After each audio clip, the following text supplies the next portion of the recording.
Clínica dental. Tema 1 de la asignatura Técnicas de ayuda odontológica.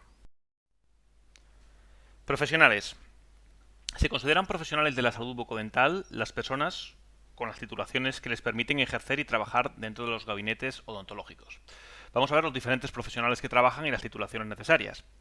En primer lugar, el dentista odontólogo o estomatólogo. El dentista odontólogo es un licenciado en odontología o un licenciado en medicina y cirugía con la especialidad MIR en estomatología.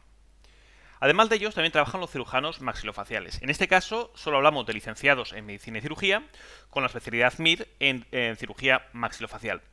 Este tipo de profesionales también a veces trabajan en hospitales, realizando una serie de intervenciones muy concretas.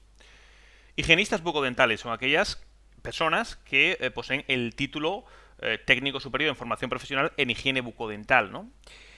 Y por último, tenemos la figura de la de técnicos de auxiliares en cuidados de auxiliar de enfermería, que es el caso en el cual estamos estudiando actualmente. Bueno, la inclusión como profesionales dentro del ámbito de la odontología de los técnicos auxiliares en cuidados auxiliares de enfermería se produce a raíz, ¿no?, de la entrada de España en la Unión Europea, ¿no?, y con las normativas legales que establecían.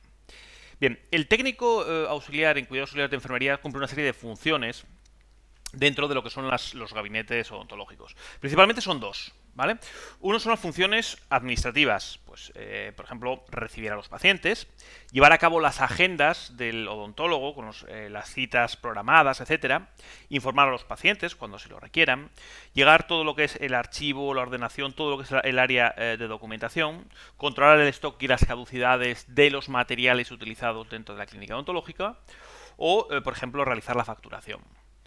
En cuanto a las funciones puramente asistenciales, pues tenemos el de encender los equipos y los aparatos de la clínica en un principio, preparar los materiales que va a utilizar el profesional, el odontólogo, se encarga de la esterilización y la limpieza, ¿vale?, de los materiales, aunque también del propio gabinete, preparar los historiales clínicos de los pacientes, dar al odontólogo toda la información relativa al paciente que pueda solicitar, colocar el sillón también de forma cómoda para el paciente.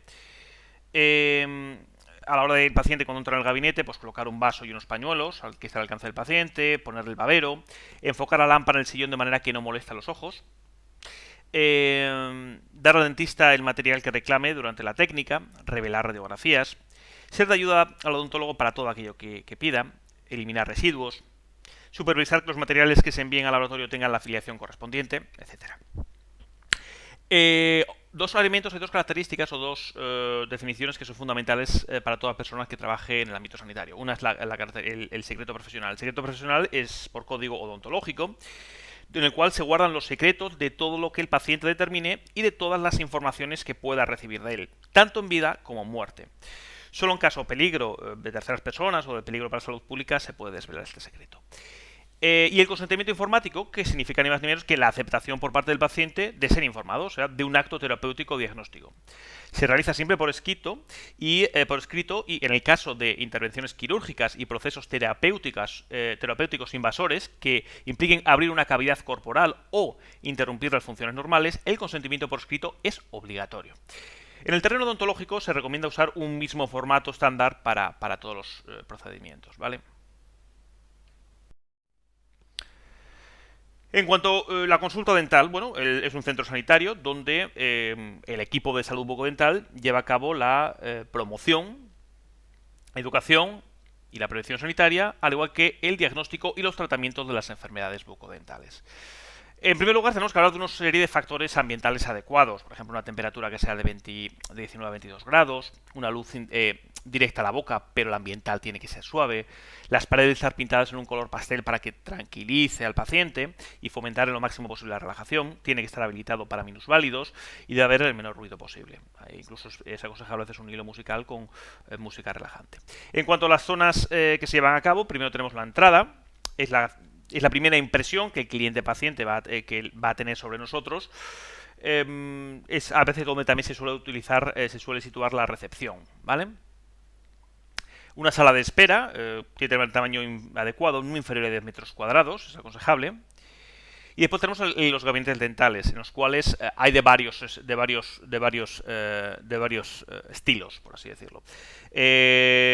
Aquellos que son cerrados, es decir, un sillón central, y es una habitación solo para ellos. Semicerrados, separados por biombos, ¿vale? Que mantiene la intimidad del paciente, pero permite la comunicación entre varios profesionales.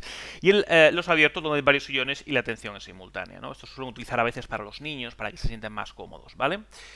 En esas salas también tiene que haber un fregadero de acero inoxidable, tarros para clasificar los desechos clínicos, los módulos para radiografías, mobiliario para almacenar instrumental, suele haber instrumental de mano, materiales para la higiene personal, el negatoscopio para ver las radiografías, almacén, etcétera.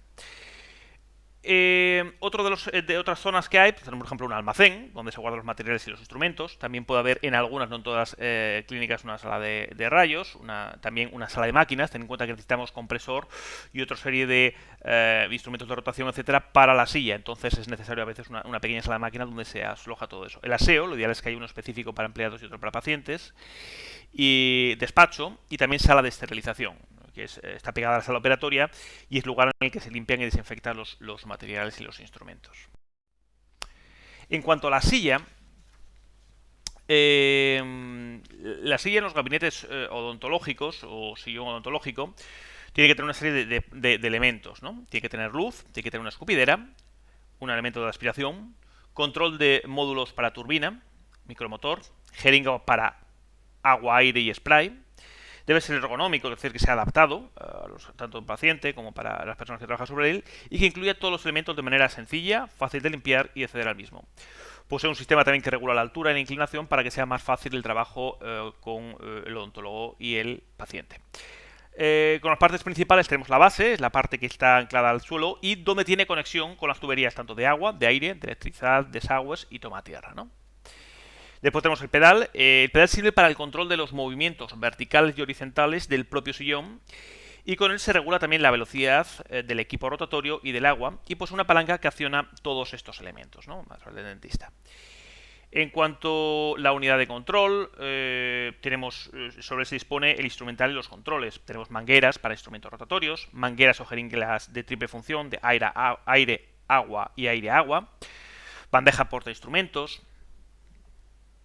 unidad de ultrasonidos, la escupitera, la aspiración por un sistema de vacío para eliminar los líquidos y sólidos de la boca del paciente y la lámpara dental que dará luz intensa y directa en el área de trabajo.